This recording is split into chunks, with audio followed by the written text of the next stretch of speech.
Hi there gardeners, you're right. So I've had a lot of questions about composting recently, and composting is one of those subjects where there's a lot of misconceptions. People make mistakes and as a result you don't get great compost.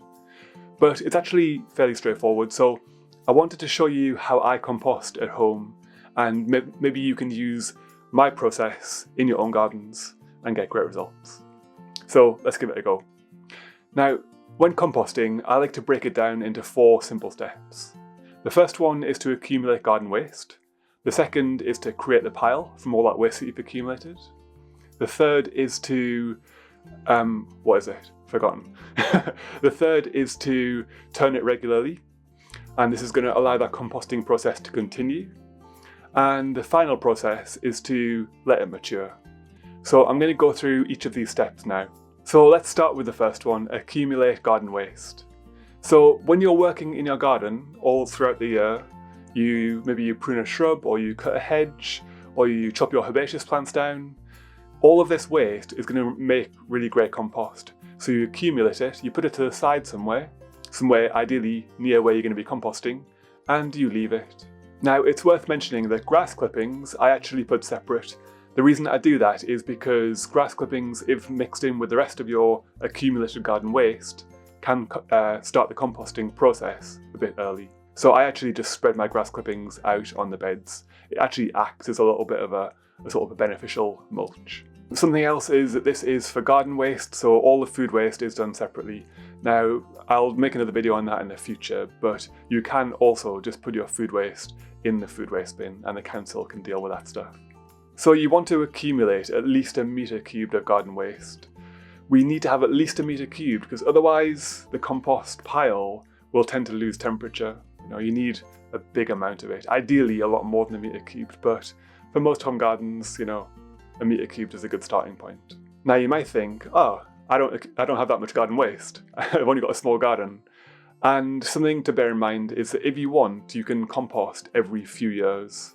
So you could accumulate garden waste over several years until you've got enough and then start the composting process. Or if you want, you could compost with your neighbours. You might not have 1 metre cubed by yourself, but with your next door neighbour on both sides, you might have enough waste. So that's just something to bear in mind. Just a really quick interruption. If you're enjoying this video, if you're finding the gardening advice helpful, hit the subscribe button because I make videos like this giving gardening advice on all sorts of different gardening topics all the time, and you'll probably find them really useful. So hit the subscribe button, then carry on and join the video. So the second step is to build your compost pile. And we're going to build this from all of that garden waste that we've accumulated. To do this, any big woody bits we chop up. I like to use my loppers for this, but if you've got a shredder, a garden shredder, that is even better. I don't have one, but if you've got one, use it. Any bits of herbaceous plant which are still holding together, I just get a hedge cutter and I chop through it, but if you haven't got a hedge cutter, you could use secateurs or something like that. Shears maybe. Once all your garden waste has been chopped up, you want to add grass clippings. So those grass clippings that we didn't put in earlier in the year because it would start the composting process too early, now is the time to add them. We also want to add a bit of water at this stage. What I find is that my garden waste pile that I've been accumulating is normally a bit dry, and for the composting process to start, it needs to have a good amount of water. How wet should the pile be? People say about the same moisture content as a wrung out sponge. Basically, it should feel wet, but it shouldn't feel soggy. It takes a bit of playing around, but at this stage, because all of the waste is quite loose, it's quite hard to make it too wet, so don't worry. Now, something I didn't mention yet is timing, and timing is sort of important, but also sort of not important. Let me explain. You can compost at any time of the year, but spring and summer is the best time because of 2 reasons.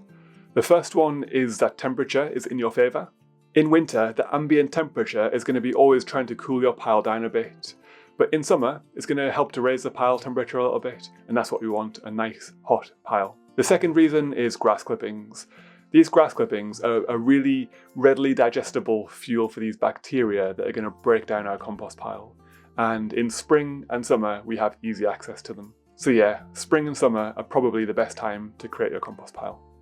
Okay, so step 3 is to turn your compost pile regularly. So within about a day of making your compost pile, the temperature should shoot right up.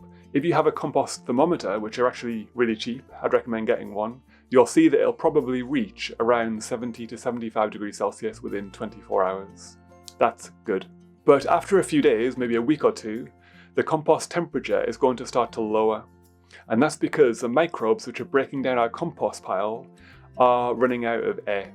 By turning our compost pile, we bring fresh air into the pile and we allow our microbes to carry on breaking down the compost. So if you have a thermometer, whenever the temperature starts to drop, normally after a week or two, you turn the pile. If you haven't got a thermometer, just turn it after about 2 weeks. So we're going to turn our pile about 3 to 5 times. For the first 2 or 3 turns, I like to add a bit more grass clippings, as this just makes sure that the bacteria have got enough of that really easy to digest food.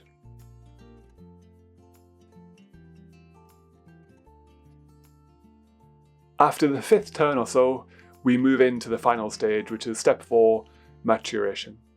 So by the 5th turn, if you have a thermometer, you'll realise that the temperature isn't really peaking like it was to begin with, and this is an indication that the compost pile is ready to mature. If you haven't got a thermometer, don't worry, after about 5 turns, let's just call it maturation.